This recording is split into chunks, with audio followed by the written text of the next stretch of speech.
ബാംഗ്ലൂർ നഗരത്തിൽ ഇപ്പോൾ ധാരാളം ഫ്ലൈ ഓവറുകൾ ഉള്ളതുകൊണ്ട് ട്രാഫിക് സുഗമമായി ഒഴുകുന്നുണ്ട്.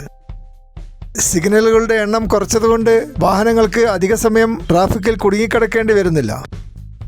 എങ്കിലും ബസ്സുകൾ ഫ്ലൈ ഓവറുകൾ ഉപയോഗിക്കാത്തതുകൊണ്ടും സിഗ്നലുകളിലൂടെ കടന്നു പോകുന്നതുകൊണ്ടും ബസ് യാത്രക്കാർക്ക് കണ്ടമാനം സമയം ട്രാഫിക് സിഗ്നലുകളിൽ കുടുങ്ങിക്കിടക്കേണ്ടി വരുന്നു. എല്ലാ ബസ് സ്റ്റോപ്പുകളും ടച്ച് ചെയ്യേണ്ടതുള്ളതുകൊണ്ട് ബസ്സുകൾക്ക് ഫ്ലൈ ഓവറുകൾ കൂടി ഷോർട്ട് കട്ട് എടുക്കുവാൻ പറ്റുകയില്ല. എന്നാൽ മോട്ടോർ സൈക്കിൾ യാത്രക്കാരും ഓട്ടോറിക്ഷ യാത്രക്കാരും സ്വന്തമായി കാർ ഓടിക്കുന്നവരും ഫ്ലൈ ഓവറുകൾ ഉള്ളതുകൊണ്ട് എളുപ്പത്തിൽ ലക്ഷ്യസ്ഥാനത്ത് എത്തുവാൻ ഇപ്പോൾ സാധിക്കുന്നുണ്ട്. ബാംഗ്ലൂർക്കാർ കൂടുതലായി കാറുകളിലും ഓട്ടോറിക്ഷയിലും യാത്ര ചെയ്യാൻ ഇഷ്ടപ്പെടുന്നു.